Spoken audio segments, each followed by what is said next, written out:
백지장도 맞들매 놨다는데 어려운 고전 함께 읽고 얘기 나누면 왠지 나도 도전할 수 있겠다는 생각 혹시 해보셨나요? 독서 팟캐스트 부끄럽지만 고전합니다는 그런 생각으로 모인 들바람, 꿈밥, 고칼 새 구도자의 부끄러운 도전기라 할 수 있는데요. 한 권을 읽더라도 고전의 신세계에 함께 하시는 여러분 모두를 환영합니다. 부끄럽지만 고전합니다.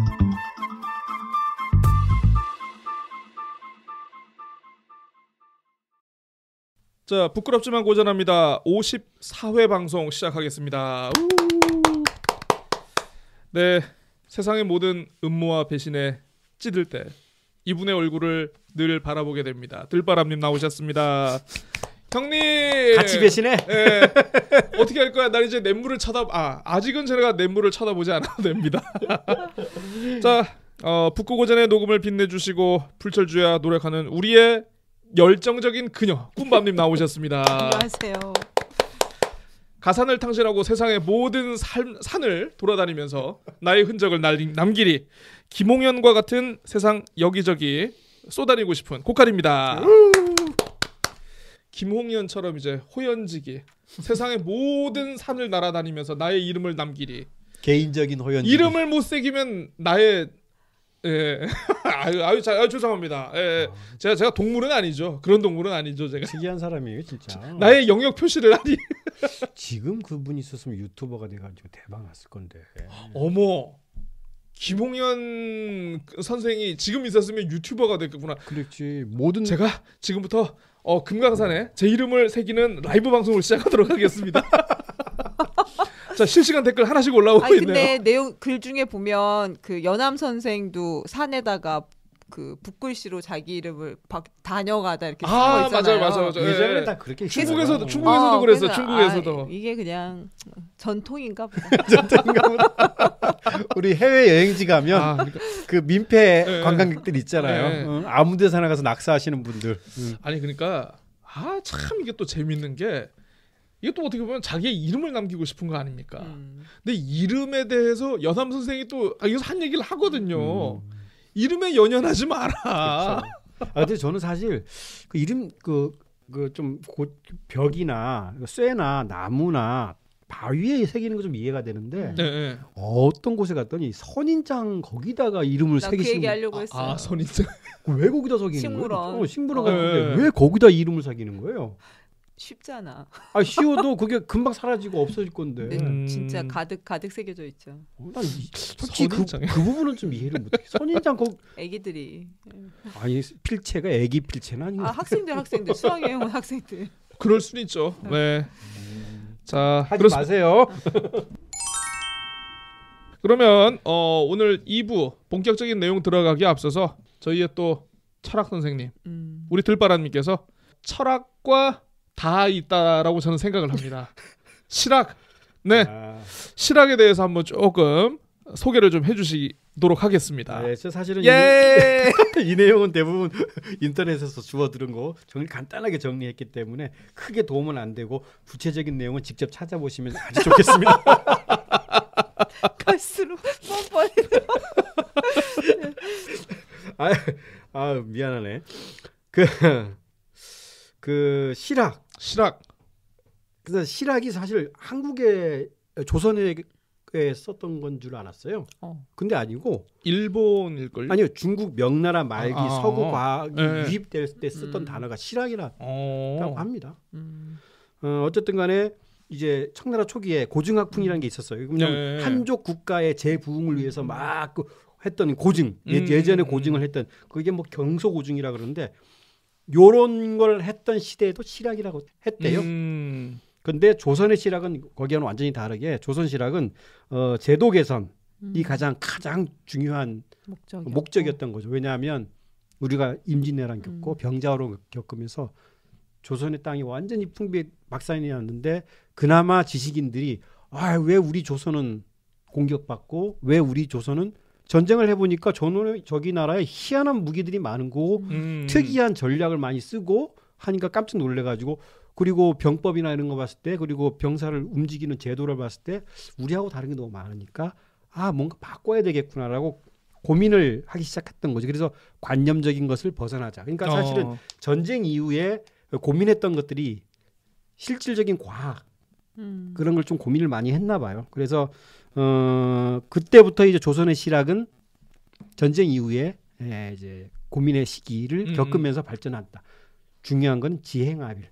알고 있는 것은 실천으로 옮기는 게 가장 중요한 핵심이었던 것 같습니다. 그래서 뭐 잘 알잖아요. 주자학에 반대 양명하게 그 기초를 두면서 주자학을 비판하면서 했던 것이고 사실 실학이 우리 조선 땅에 없었다면 조선이 끝난 이후에도 저는 그렇게 생각해요. 조선이 끝난 이후에도 구한말 그리고 일제강점기 지금에 와서도 우리의 사상, 우리 대한민국 한민족의 그 실용적인 학문이 만일 싹트지 못했을 것이다라는 생각을 해요. 그렇죠. 실학이 없었더라면.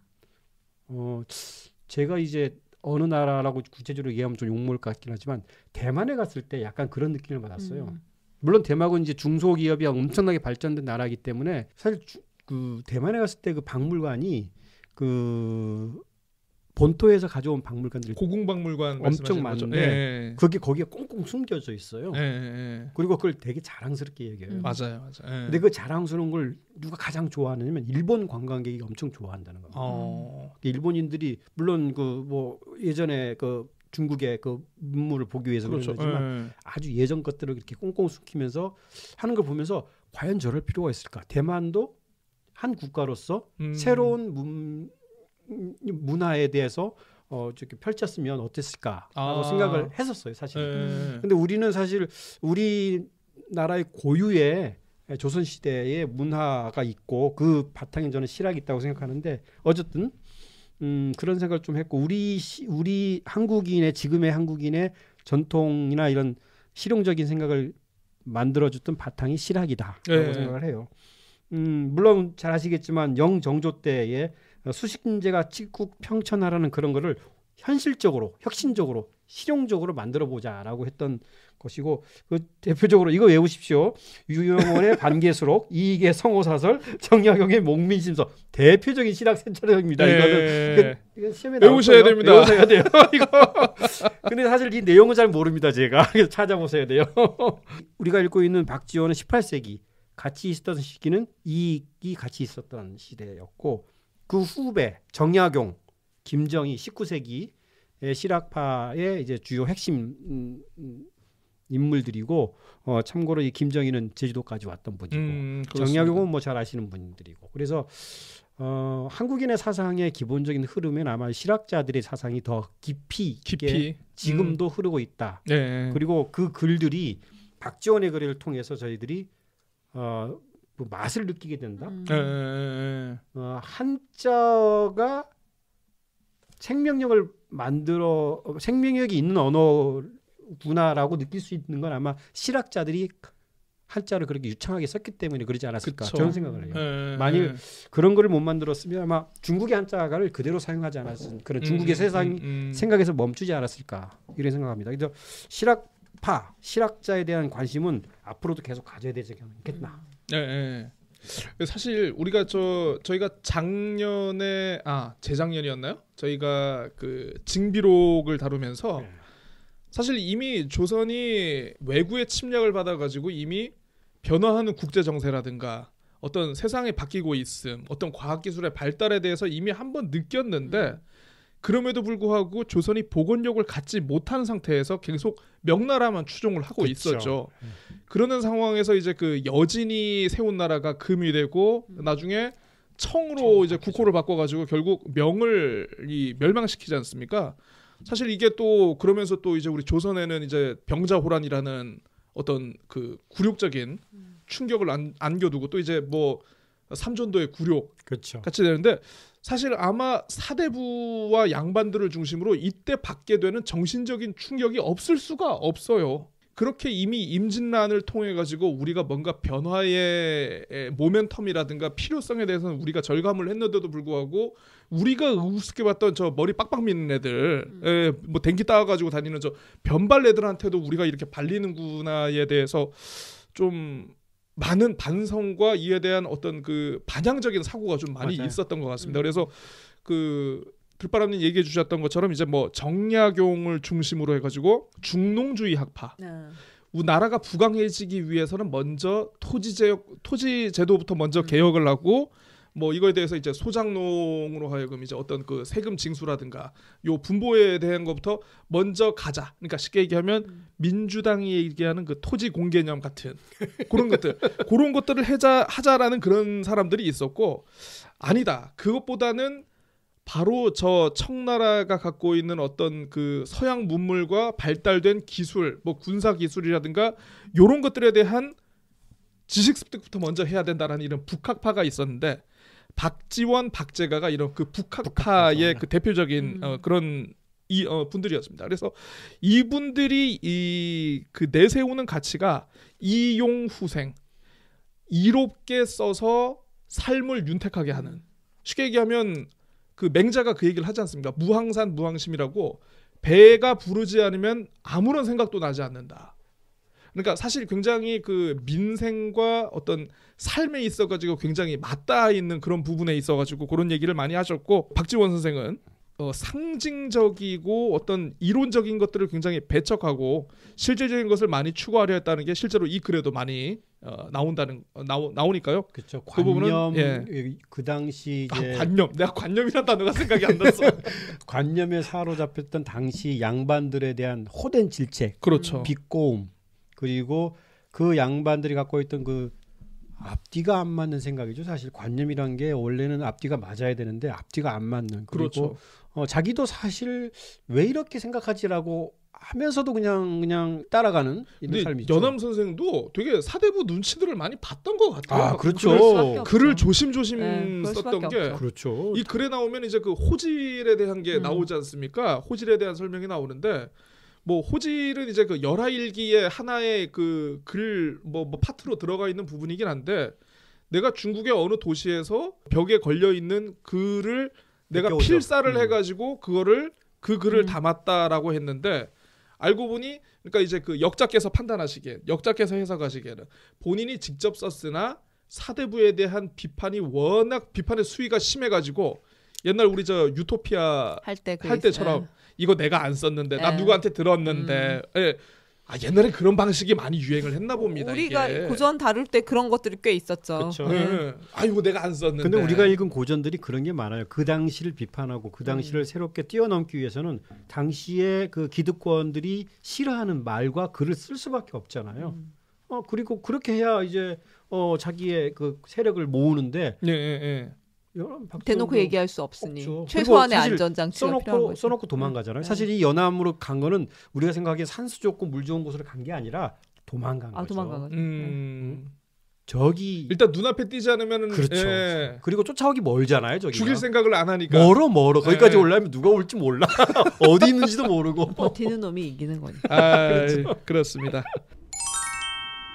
자 그러면 지난 1부에 이어서 저희 2부에서는 그 나머지 두 개 주제에 대해서 들바람님 그리고 꿈바님께서 이렇게 소개를 해주는 시간 좀 한번 가져볼 텐데요. 먼저 이제 들바람님께서 이 주제 현실과 사회 파트에 대해서 말씀을 해주시겠습니다. 네, 현실과 사회 파트는 사실 연암 박지원 그리고 열하일기의 핵심적인 글들이 다 사상적으로 그렇죠. 다 포함되어 있다고 볼 수 있고 박지원과 당시 북학파들이 당시 조선을 봤던 시각들을 아주 냉정하게 이제 기록한 것이고 당시의 양반들의 허세를 아주 비꼬는 그런 글들이 쭉 있었다 이렇게 볼 수 있고 특히 이제 여기 보면 이제 그 한 사람의 생각이 어떤 사람의 생각이 꼭 하나의 판단으로만 끝나서는 안 된다. 그리고 또 어떤 사람의 직업을 그 하나의 직업으로 끝내지 않고 그 직업의 가치를 본다면 우리가 다 벗이 될 수도 있다. 그런 것들이 많이 포함되어 있는 것 같아요. 그 처음 이제 보면 현실과 사회죠. 제가 할 것은 그리고 마지막에 호질 문장이 나오는데 저는 사실 뭐 저 고등학교 때나 이후에도 호질이 몇백 페이지 되는 글인 줄 알았더니 사실 이거 번역된 책을 보니까 짧죠. 짧더라고요. 그래서 지금 선비에게 참교육을 시키는 그리고 아주 아주 재미있고 위트가 있고 연극을 해도 홈트로 만들어도 될 만한 그런 일이 있는 그런 파트입니다. 제가 봤을 때 이 당시 당대 조선 사회의 어떤 편견, 그렇죠. 새로운 사상과 변화되는 어떤 요거에 사회에서 받아들이지 못하는 안타까운 사람들의 안타까운 운명들이 이렇게 좀 적어 있습니다. 신분이 서얼이라서 서얼이라는 사람들의 얘기가 많이 나오고 또는 청나라의 문물을 배우자라고 주장했기 때문에 저 오랑캐놈 그렇죠. 자기에 대한 얘기를 하죠. 그렇죠. 그런 얘기도 하고 또 열려라는 이상한 굴레에 갇혀서 비극적인 운명으로 자신의 삶을 마감할 수밖에 없었던 당대의 여인들에 대한 어떤 안타까움. 그리고 여기 열려 함양 박씨의 죽음이라는 내용이 나오고 거기 열려에 대한 두 가지 얘기가 나오는데 왜 박지원은 그 열려에 대한 얘기를 했을까라는 생각을 좀 해봤어요. 지금도 뚜렷한 답은 찾지 못하지만 신분 특히 신분의 얘기를 할 때는 남자와 여자, 남존 여비 사상이 그때는 아주 깊이 있었는데 거기에 또 하나 재밌는 건 열려가 죽지 않고 자식을 낳고 그렇게 하면 또 이상한 사람으로 이제 자녀까지 그렇죠. 저기 뭐 천대받는다고 그래야 되나? 뭐 이렇게 되는데 괄시받는. 더 재밌는 건 이제 우리 뒤쪽에 보면 이거 갑자기 뒤쪽으로 가서 미안한데. 근데 열려라는 소재를 끌어다 쓴 거는 당시 어떤 성리학의 어떤 패단을 이야기할 때 가장 상징적인 존재로 봤던 것 같아요. 그렇죠. 굉장히 특히 이 파트에서 연암의 마음이 굉장히 허하고 외로웠다라는 부분을 알 수 있는 게 뭐냐면 오랑캐라고 이제 그에게 쏟아진 비난이 많았다라는 부분을 유추할 수 있는 부분도 물론 있겠으나 이게 있어요. 친구는 제2의 나아다라고 얘기하면서 내가 어느 날 청나라 사람이 쓴 시를 읽었는데 이 시가 너무 나하고 뜻이 통해가지고 얘랑 너무너무 내가 친구를 하고 싶어가지고 오늘날 같았으면 인스타 DM을 보냈을 건데 그러지도 못하고 저러지도 못하는 요 친구가 될 수 없고 밤새 이 사람과 이거에 대해서 얘기할 수 없음을 안타까워하는 요런 대목도 있었습니다. 그래서 저는 한편으로 이걸 보면서 참 이 조선 땅 안에 이 연암의 생각을 받아줄 수 있는 어떤 포수가 없었구나. 약간 이단아 같은 느낌이잖아요. 그러니까 이제 우리 연암 선생이 투수면은 이 좋은 포수가 있어야 공을 던질 수 있지 않겠습니까? 포수가 없어서 공을 던질 수가 없어. 그 당시에 얼마나 우리 사회 양반 사회의 옹졸함을 보여주는 장면이 하나 나오잖아요. 우리 조선 땅의 시각은 작고 땅도 작은데 바로 이웃에 살고 있지만 생각이 다르고 신분이 다르면 서로 대화를 하지 않는다. 그러면서 우리가 청나라 가서 만난 청나라의 선비들하고 얘기한 그 친구들하고 얘기할 때는 세상에서 가장 깊은 내용을 다루면서 그 뜻을 완전히 서로 나눴는데 왜 우리는 같은 이웃에 있는 조선의 안에 있는 사람들끼리는 서로 의견을 나누지 않느냐라고 냉정하게 하고 있는 내용이 나오죠. 그게 갑자기 벗을 사귀는 방법에 거기가 처음 내용이죠. 처음 내용. 맞아요. 여기 벗을 사귀는 방법에 그런 내용이 나오죠. 홍군이 이렇게 하죠. 홍군은 근심스러운 낯빛을 띠더니 잠시 후 말했다. 내 감히 우리나라에 그럴 만한 사람이 없어 친구를 삼지 못한다는 말은 아니네. 참으로 처지에 제약이 되고 습속에 얽매이게 되니 마음이 답답하지 않을 수 없었네. 내 어찌 중국이 옛날이 중국이 아니며 그 사람들이 옛날의 전통 옷차림이 아니라는 것을 모르겠나. 비록 그렇기는 하나 그 사람들이 살고 있는 땅이 어찌 요순, 우탕, 문, 무왕, 주공, 공자가 밟던 땅이 아니겠나. 그 사람들이 사귀는 선비들이 어찌 제노, 연, 조, 오, 초, 민, 촉을 널리 보고 널리 논일던 선비들이 아니겠는가. 그 사람들이 읽은 책이 어찌 고대 중국의 하은, 주 3대 1에 온 세상 모든 나라에 지극히 많은 서적이 아니겠나.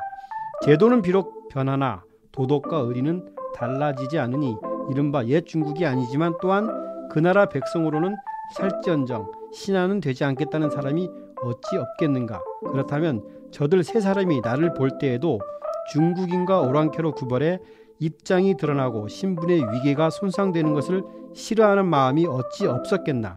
그러나 번거로운 거칠애를 깨뜨려버리고 진정을 끄집어 드러내 속마음을 털어놓았으니 그 도량의 넓고 큼이 어찌 소문과 명예와 세력과 이익에 좀스럽게 매달리는 무리들과 같겠는가. 청나라에서 생겼던 세 명의 친구들도 오랜 전통에 따라서 모든 학문을 체계적으로 받은 친구들인데도 불구하고 지금에 와서는 모든 걸 벗어버리고 순수하게 생각을 교류하고 나누게 된다. 신분을 벗어버리고 거칠애를 벗어버리는 이런 친구들이 참으로 소중하다. 왜 우리 조선에는 이런 사람들이 없는가? 그렇습니다. 뭐 한탄하는 거죠, 한탄. 예. 그럼에도 불구하고 이제 여기서 연암이 긍정하는 인물들도 나오지 않습니까? 네. 그 민노인, 민노인이 나오고 그 또 누굽니까? 그저 이 똥을 푸는 애덕 선생, 예덕 선생. 예. 그래서 나오는데 제가 민노인에 대한 부분을 그러면 좀 잠깐 좀 읽어보겠습니다. 네. 이게 이제 그 민노인은 쉽게 얘기하면 뭐냐면 이제 좀 뭔가 관직에 있거나 뭐 어떤 뭐 벼슬에 붙어가지고 좀 뭔가 올라간 분이 아니고 뭔가를 큰 뜻을 한번 이루어 보려고 하였으나 번번이 막 떨어지고 방에는 되게 막 글은 크게 잘 써놔요. 내가 40대는 뭐뭐 해야지, 50대면 뭐뭐 해야지 해가지고 딱 써보는데 나중에 하도 안 되니까 이제 그 부인이 약간 농담으로 그냥 글 쓰지 말고 까마귀를 그리시오. 이렇게 얘기를 하지 않습니까? 그러니까 재주는 많으나 풀리지 않은 케이스. 예. 그런데 굉장히 뭐라고 해야 되지? 그럼에도 불구하고 굉장히 좀 약간 그 발랄하고 입담도 좋고. 예. 여기저기 저 들이밀기도 잘하고 그런 분입니다. 모르는 것이 없고. 아무튼 연암이 집에 있는데 연암이 좀 뭔가 몸이 안 좋아가지고 우울증을 알았대요. 우울증을 알아가지고 뭐 이렇게 아무튼 뭐 거의 뭐 반 지금 좀 정신이 나간 상태입니다. 그래서 민노인이 와서 이렇게 얘기를 하죠. 자네 집은 가난한데 다행히도 입맛이 없다니 살림이 늘 것이네. 잠을 못 자면 밤까지 겸해 사는 것이니까 다행히도 곱절로 사는 거라네. 살림이 늘고 곱절로 살면 오래 사는 데다 부자가 되는 것이지. 놀리는 것 같지만 상대방의 안타까운 처지에 대해서 약간 이걸 틀어가지고 긍정적인 면을 보도록 유도하는 약간 유쾌한 양반이에요. 그러니까 사람이 약간 유쾌한 사람이죠. 이 상황을 그렇습니다. 무겁게 보지 않는 어떠한 상황에서도 우리 우울증 치료의 최고의 약이 긍정의 마인드 아닙니까? 그러니까 우울증을 지금 치료하려고 이 사람 붙인 거지. 70이라는 나이가 참 무색하지 않을 정도로 어떠한 농담과 어떠한 장난을 쳐도 굉장히 잘 받아치고 굉장히 잘 받아치는. 그래서 이런 표현이 있어요. 민노인은 그 말이 장황하면서도 이리저리 끌어다 붙였지만 들어맞지 않는 것이 없었고 속에는 풍자의 뜻이 숨어 있었다. 대체로 달변가라고 하겠다.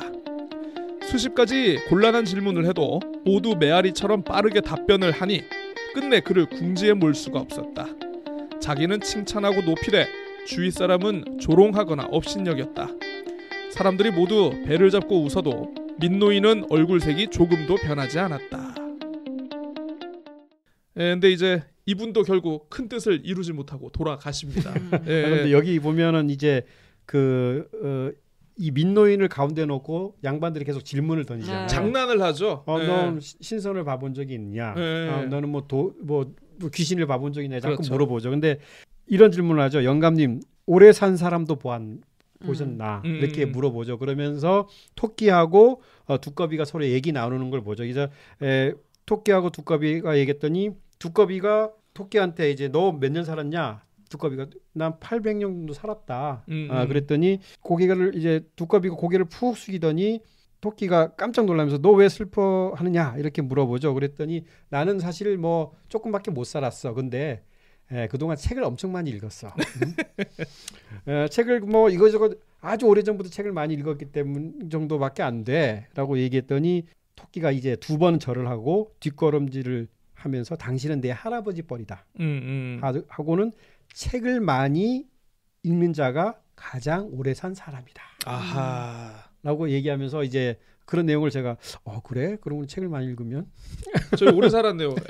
에피쿠로스하고도 대화를 했고, 그러니까요. 손무하고도 대화를 했으니. 근데 이 현실과사의 챕터에서는 다양한 인간들이 나오잖아요. 인간 군상들이 나오는데 보면 양반들이 어울릴 수 없는 위치에 있는 맞아요. 사람들이 굉장히 자세하게 소개가 구체적으로 되고 등장하죠. 그들에게서 어떤 배울 맞습니다. 점, 지혜 이런 것들을 발견하는 내용들이 많이 나오거든요. 그래서 어떤 신분이나 이런 거 얽매여서 격식이나 이런 것들 얽매이지 않고 자유롭게 뭐 지식을 섭렵하고 관계를 인간들과 사람들과 관계를 가지던 그런 연합의 어떤 성품 뭐 그런 것들을 볼 수 있는 장인 것 같아요. 네. 실제로 이렇게 실행을 한 건지 아니면 상상력에서 그렇게 한 건지는 상상력은 아마 아니지 않았을까요? 네, 본인 자체도 원래 이제 뭐 정통 사대부들에게는 굉장히 이유 없이 무시를 당하고 그러다 보니까 그 해제에 보면 이제 뭐 등장하는 민노인은 실제로 있었다 이렇게 나오고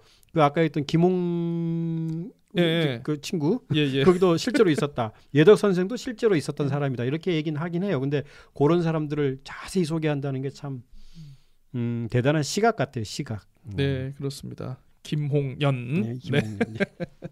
자, 아무튼 이렇게 해서 제 2위 주제 마무리를 해보도록 하고 그럼 마지막으로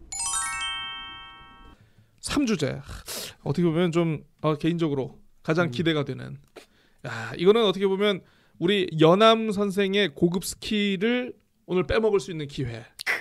글쓰기. 네. 문장가의 마음에 대해서 꿈밤님께서 정리를 해주시도록 하겠습니다. 이 문장가의 마음은 말 그대로 글을 쓰는 법. 글을 쓰는 법. 글은 어떻게 써야 하는지, 좋은 글은 어떤 것인지, 좋은 글을 쓰기 위해서는 어떤 태도를 가져야 되는지 이런 것들을 되게 선언적이고 관념적으로 얘기한 게 아니고 정말 실용적으로 마치 실용서의 원류를 보는 것 같은. 실용. 그 정도입니까? 대통령의 글쓰기 뭐 이런 책들 굉장히 많잖아요. 그렇죠. 마치 그거의 고전판. 콕콕 집어서 얘기해주는 그런 것들이 있어요. 그래서 맨 처음에 보게 되면 맨 첫 그 글이 글쓰기와 선변이라는 선변이라는 게 이제 그 전보다 더 좋게 되다. 쉽게 얘기하면 그런 거잖아요. 그래서 여기서는 정말 문장을 어떻게 써야 하는지 그런 것들을 직접적으로 얘기를 하는데 연암의 중심 사상이라고 쓰는 법고창신이라는 용어가 이 글에서 나왔다 볼 수도 있을 것 같아요. 그래서 글을 쓰는 것과 세상을 바꾸는 게 다르지 않다. 그래서 이게 법고창신이라는 게 이제 옛것을 본받아서 새로운 것을 창조한다는 뜻이잖아요. 그래서 옛것에 토대를 두되 그거를 변화시킬 줄 알고 새 것을 만들어가되 근본을 잃지 않으면 지금 쓰는 글도 고전이 될 수 있고 뭐 그런 이야기들을 하는 거예요. 그래서 이게 단순히 연암의 중심 사상이고 글을 쓰는 가장 기본적인 연암이 얘기하는 원칙이기도 하지만 단순히 글쓰기에 국한된 것이 아니라 이게 이제 내가 새로운 것들을 창조를 하려면 옛것을 바탕으로 새로운 것들을 창조를 해야 되기 때문에 옛것도 존중을 하고 그다음에 새로운 것도 인정을 해야 되는 거잖아요. 그래서 상대방을 어떻게 존중하는 상생의 철학 이런 것들이 이 사람의 가치관, 성향 이런 것들이 글쓰기에도 그대로 녹아난 거다. 이렇게 해석하는 게 맞는 것 같습니다. 그래서 이제 너도 인정하고 나도 인정하고 굉장히 다양성에 대한 사상들이 글쓰기에도 그대로 드러나는 그런 것들을 볼 수 있고 그다음에 이제 가장 흥미로웠던 게 이제 두 번째 내용이에요. 글쓰기의 요령. 구체적인 방법. 이거는 되게 신기한 게 이제 글을 쓰는 방법을 우리가 초반에 그 고칼님이 무릎을 치면서 이야기했던 글쓰기를 병법에 비유를 했어요. 그래서 글을 잘하는 자는 병법을 알아야 한다. 그래서 글을 쓰는 행위를 굉장히 치열한 전투 행위로. 그러니까 언어가 무기라고 하면 독자들은 이제 이 공격 대상인 거죠. 이 공격 대상을 요거는 꿈마님께서 한번 읽어주십시오. 효과적으로 공격하기 위해서 어떤 방식으로 펼쳐나가야 할 것인가 이런 것들 진지하게 고민을 해야 된다. 뭐 이런 거예요. 그래서 맨 첫 부분을 제가 좀 여러분 아주 주옥 같은 부분입니다. 아주 주옥 같은 맨 앞부분. 글을 잘 쓰는 자는 병법을 아는 걸까? 비유하자면 글자는 군사고 글의 뜻은 장수다. 제목은 적국이고 고사를 끌어들이는 것은 싸움터의 보루다. 글자를 묶어 구절을 만들고 구절을 모아 문장을 이루는 일은 대오를 이루어 진을 치는 것과 같다. 운에 맞춰 소리를 내고 문체로 빛을 내는 것은 진과 북을 울리고 깃발을 날리는 것과 같다. 조응은 봉화고 비유는 유격병이다. 억양 반복은 맞붙어 싸워 모조리 죽이는 것이고 글의 첫머리에 제목의 의미를 밝히는 파제를 하고 마무리를 하는 것은 성벽에 먼저 올라 적을 사로잡는 것이다.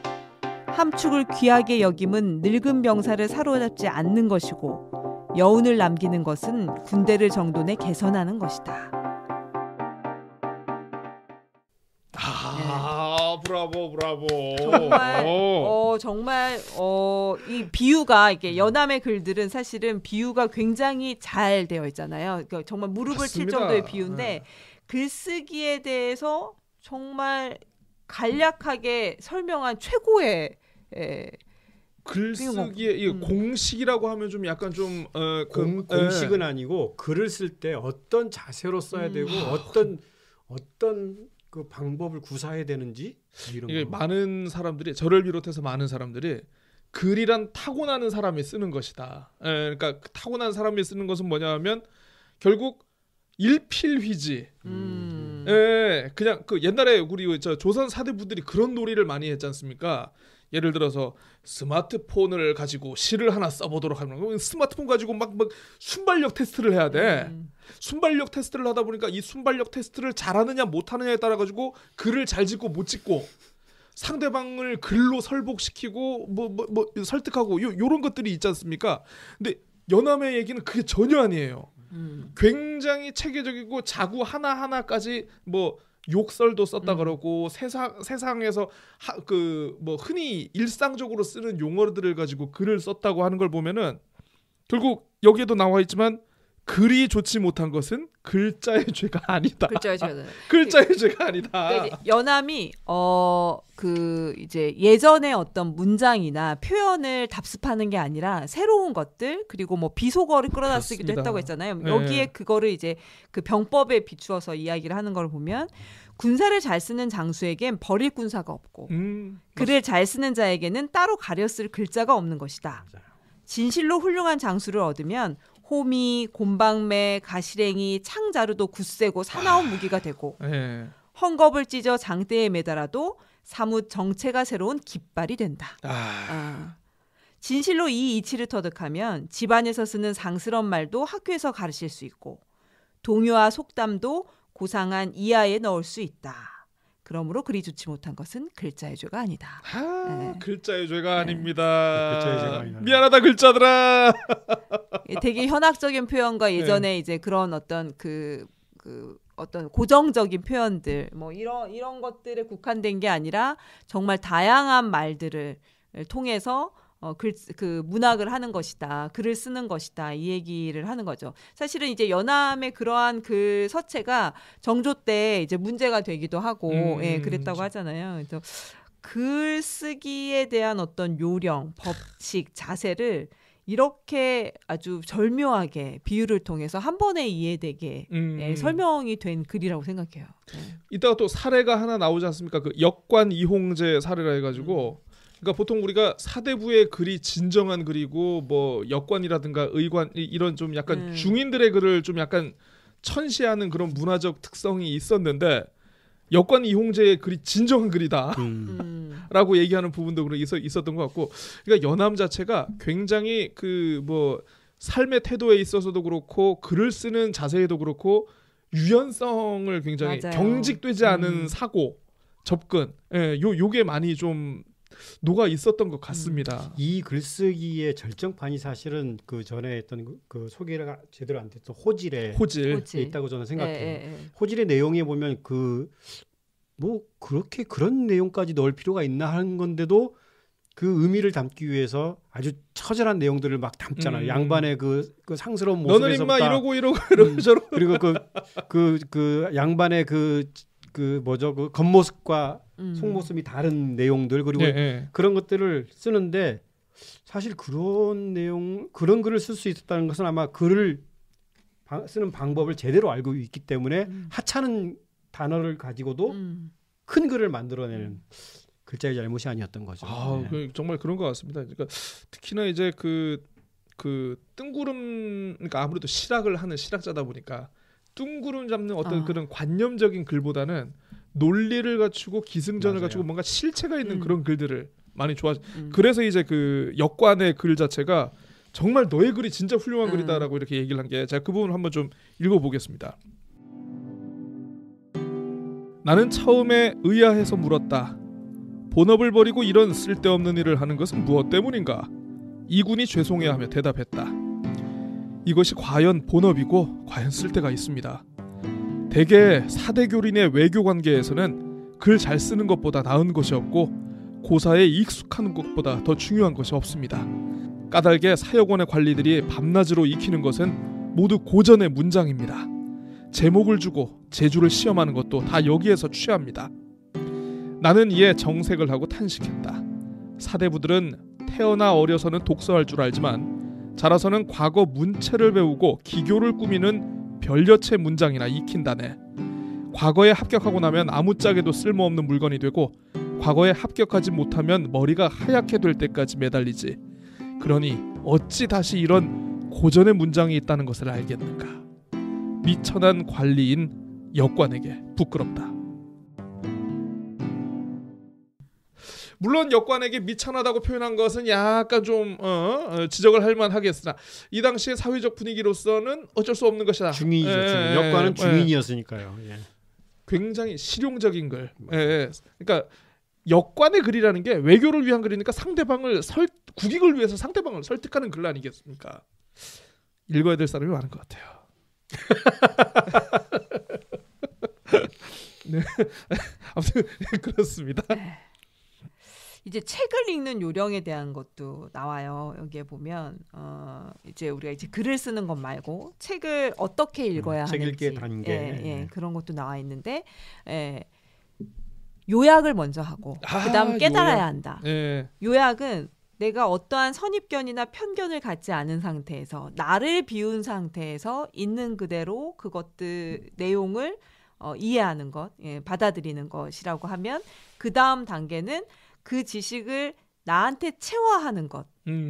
그래서 요약해서 이해하고 거기에 지식을 나한테 체화하는 것이 제대로 책을 읽는 것이다.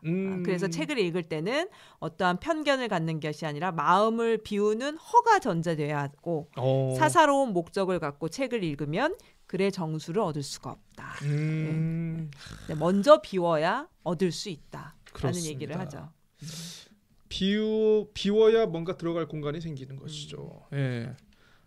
정말 저는 이 산문집의 한 페이지도 버릴 것이 없습니다. 네. 산문집은 한 마리의 돼지와도 같다. 뭡니까 갑자기?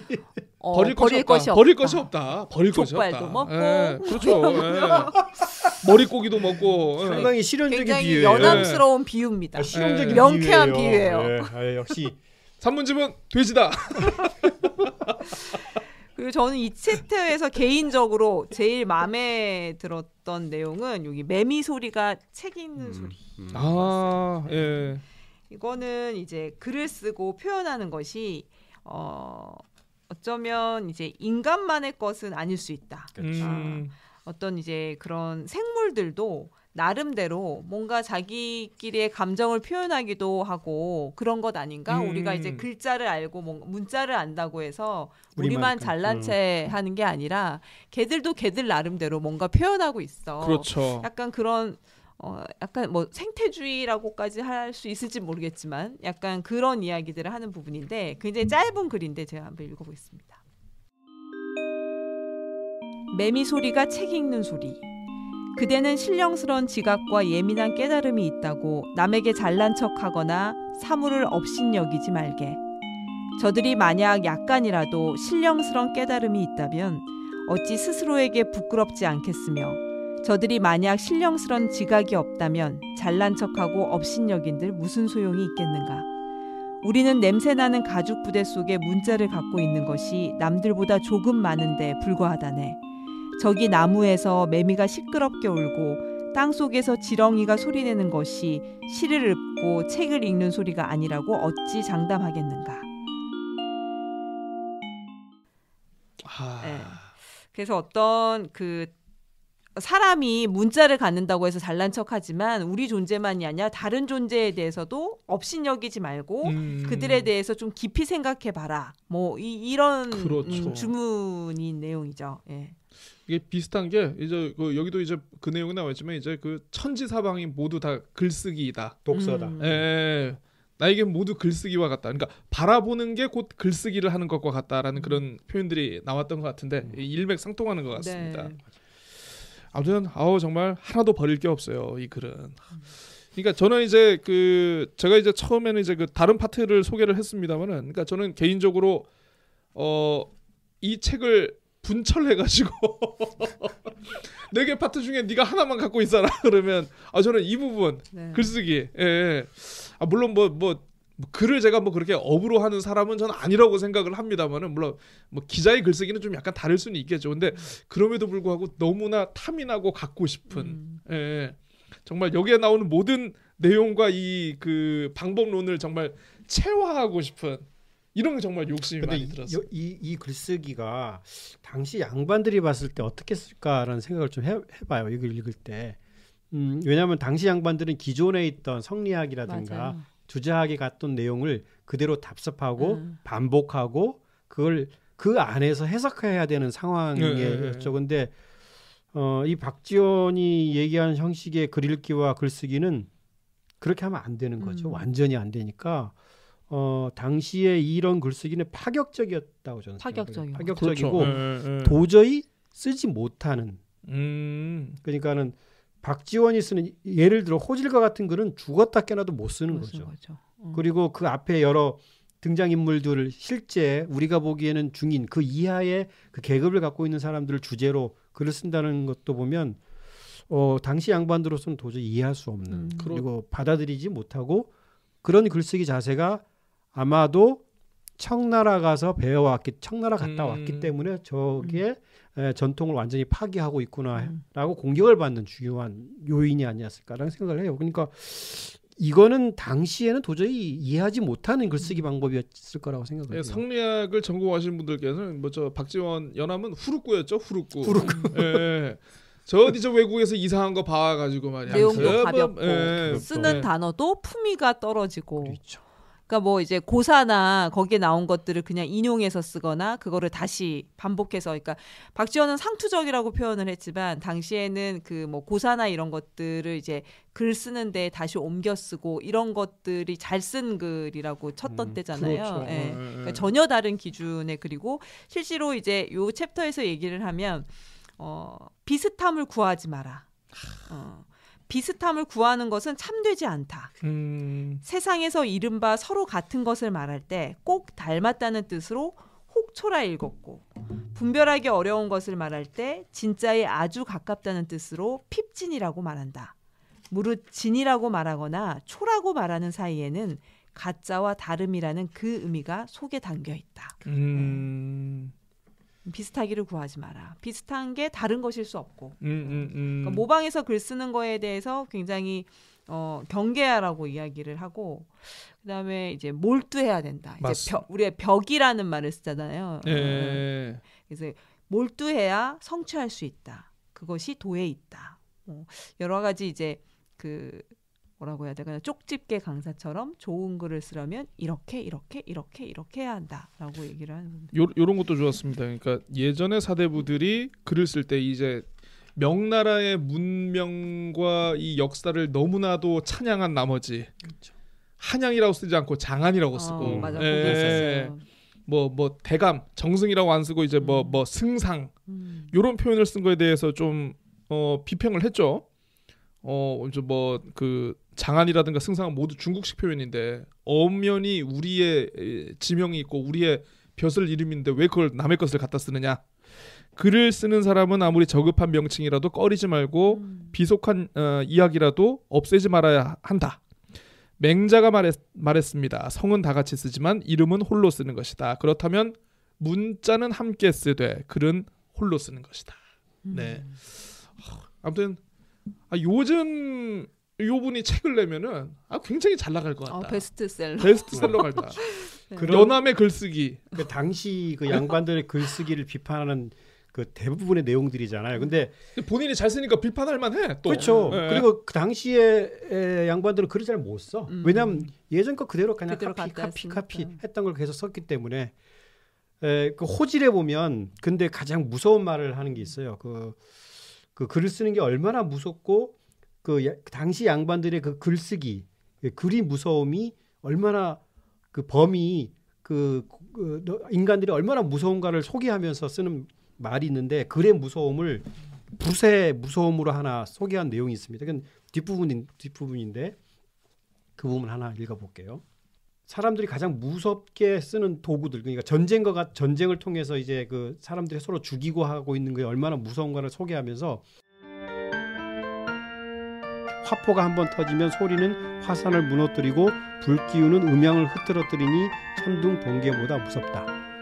그럼에도 오히려 그 포악함을 드러내기에 부족하다 싶어 곧 부드러운 털을 입으로 빤 다음 악교를 섞어 끝을 뾰족하게 만들었다. 모습은 대추씨 같고 길이는 한 치가 안 되는데 오징어 먹물에 적쳤다가 이리저리 찌른다. 굽은 것은 세모창 같고 날카로운 것은 작은 칼 같고 예리한 것은 긴 칼 같고 갈라진 것은 가지창 같고 고든 것은 화살 같고 힘껏 당겨진 것은 활시위 같다. 이 무기가 한번 움직이면 온갖 귀신이 밤중에 울부짖는다. 그 잔혹하게 서로를 잡아먹는 것으로 누가 너희보다 더 심하겠느냐.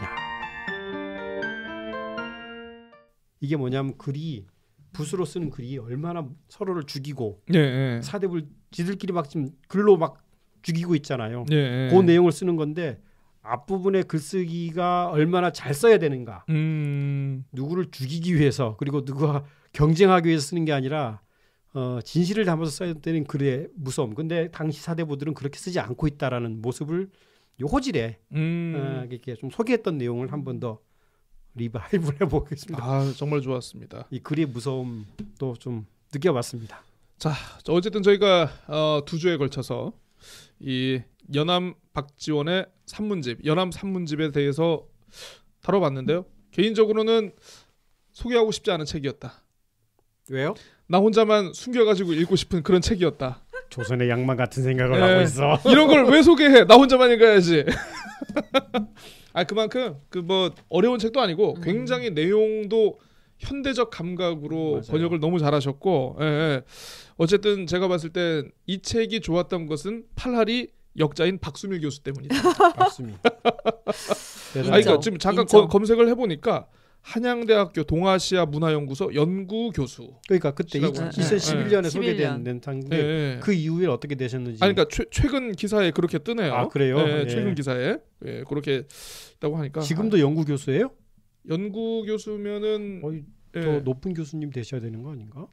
이런 실학을 연구하시는 분들은 그런 자리와 직책에 연연하지 않습니다. 아니 그럼에도 불구하고 시대가 얼마나 흘렀는데. 두 분은 어떠셨습니까? 감동이었죠. 뭐. 네, 넌 감동이었어. 일단 이게 조선시대 글이니까 뭔가 재미없을 거고 어려울 거라고 생각을 했는데 연암의 경계라는 그런 선입견이었어요. 맞아요. 굉장히 좋았고 앞부분에도 얘기했지만 연암의 어떤 그 사상이라든지 그리고 이제 문장 이런 것들이 지금의 시대와 너무 잘 맞아서 옛날 글을 읽는 것 같은 그러한 거부감 전혀 없이 편하게 읽을 수 있었다. 편하게 읽을 수 있었다. 제가 이 박주밀 교수가 번역한 다른 연암의 글이 있다면 박수밀. 박주밀. 자꾸 박주밀이라 그러지. 죄송합니다. 박수밀 교수님. 푸르밀이 아니니까 다행이네요. 이분이 번역한 다른 열하일기라든가 이런 게 있다면 한번 찾아서 읽어보고 싶은 생각이 좀 들 정도입니다. 아무튼 굉장히 의미 있게 읽으셨던 것 같습니다. 자, 어쨌든 이렇게 해서 마무리하도록 하겠습니다. 다음 도서는 또 보니까 우리 저 꿈밤님께서 또 준비해 주시는 또 그런 타이밍이시라고요. 네. 다음 도서는 종의기원으로 가는 걸로. 아니면 뭐 찰스 다윈의 종의기원입니까? 아니면은 저 미디어웨이입니까? 마셜 맥루 아닌가요? 예. 네. 종의 기원으로 가야죠. 종의 기원으로 갈까요? 예. 자, 북구고전 달려야겠네요 또. 한 2주 편했는데. 네. 아, 이번 책은 정말 편했습니다. 내용도 재밌었고 네, 일단 잘 읽혔어. 일단 잘 읽혔어. 하지만 좀 고전을 좀 다음 책은 또 좀 고전을 해야 된다는 거. 네, 그런 것 같습니다.